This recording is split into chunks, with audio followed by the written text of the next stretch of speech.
আমাদের তো একটা ভাষা আছে কি উদযাপন করা। কি করা? উদযাপন। আমরা সব জিনিস খালি উদযাপনে করি।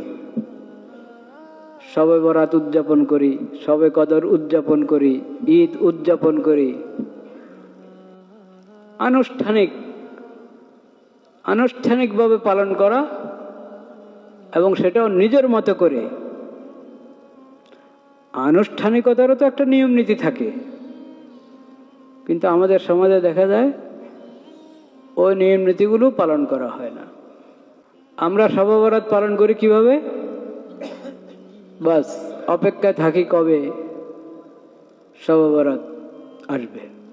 শ্রাবণ মাসের নতুন চাঁদ, শ্রাবণ মাসের হেলাল উদিত হলো, প্রমাণিত হলো, ঘোষিত হলো, এবং সাথে বলে দেওয়া হয় অমুক তারিখে হবে কি শবে বরাত, বলে না? বাস ওই শবে বরাত যখন আসলো, ওই দিন আমি মাগরিবের নামাজটা মসজিদে পড়লাম,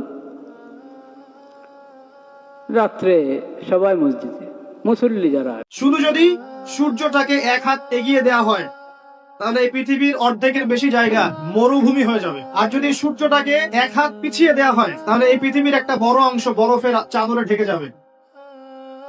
শুধু যদি চাঁদকে একটু এগিয়ে দেওয়া হয়, পৃথিবীর একটা বড় অংশ সমুদ্রের পানিতে ভেসে যাবে।